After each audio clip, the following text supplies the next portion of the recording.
How to make the Luma time transition.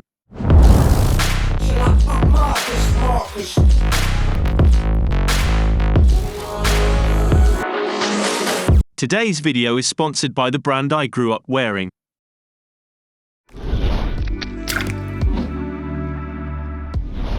Bring an adjustment clip on top of your cut. Right-click on it, and select to change the clip duration.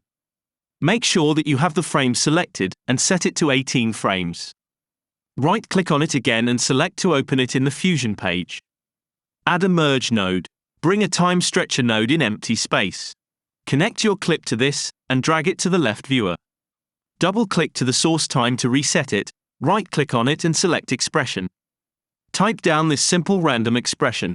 Add a Luma keyer node after. Adjust the Luma sliders to your liking, depending on your clip. Bring a transform node after. Change the edges to mirror, right-click in the center slider and select to modify it with shake. Go to the Modifiers tab, bring down the smoothness slider, set the minimum to 0.45 and the maximum to 0.55. Back to the Tools tab, in the Settings menu, check the Motion Blur box. Increase the shutter angle to 1500, and if you are brave enough you can also increase the quality slider. Connect it to the merge as a foreground. You can keep it this way if you want, or you can select the merge node and change the apply mode to screen. If you like this clip, subscribe to this channel. If you didn't, no one cares about your opinion.